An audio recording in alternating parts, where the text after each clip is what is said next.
ফিলিস্তিনের গাজা উপত্যকায় দখলদার ইসরায়েলি বাহিনীর নির্মমতা বর্বরতা চলছেই। ক্ষণিকে ক্ষণিকে মিসাইলের আঘাতে প্রাণ যাচ্ছে শিশু থেকে বৃদ্ধ অনেকের।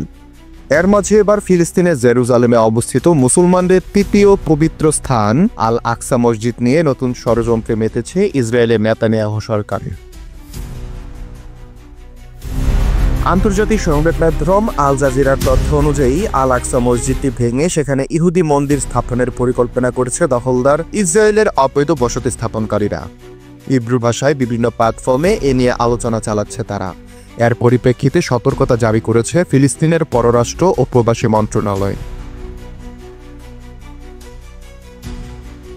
সম্প্রতি আল আকসা মসজিদ ভাঙার ব্যাপারে সতর্কতা দিয়ে ফিলিস্তিনি মন্ত্রণালয় সামাজিক মাধ্যম এক্সে একটি পোস্ট করেছে। এতে তারা জাতিসংঘের সংশ্লিষ্ট সংস্থা ও আন্তর্জাতিক সম্প্রদায়কে বিষয়টি গুরুত্বের সঙ্গে নেওয়ার আহ্বান জানিয়েছে। তারা বলেছে, আল আকসা মসজিদটি ভাঙার পরিকল্পনাকে আমরা দখলকৃত জেরুজালেমের ইসলামিক এবং খ্রিস্টানদের পবিত্র স্থানে পদ্ধতিগত উস্কানি হিসাবে বিবেচনা করি।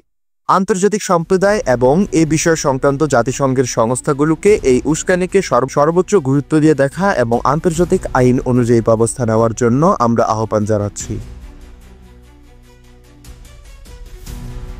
এদিকে ইসরায়েলি অবৈধ বসতি স্থাপনকারীরা প্রায় মুসলিমদের পবিত্র স্থানে গিয়ে তাণ্ডব চালায়। নিষেধ থাকা সত্ত্বেও তারা সেখানে ধর্মীয় প্রার্থনা করেন। এতে তাদের সরাসরি সহায়তা করে দখলদার ইসরায়েলের নিরাপত্তা বাহিনীর সদস্যরা। এসব অবৈধ বসতি স্থাপনকারী ফিলিস্তিনদের ব্যক্তিগত ভূমিতে জোরপূর্বক বসবাস করে আসছে। তারা দখলদার ইসরায়েলি সরকার থেকে সব ধরনের সুরক্ষা পেয়ে থাকে।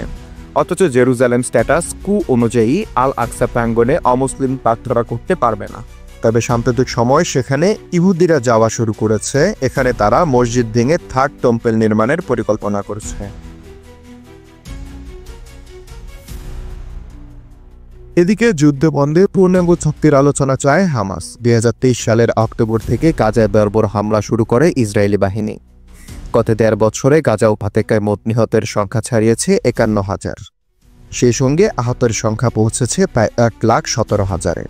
এই নিহত ও আহতদের 56% নারী ও শিশু।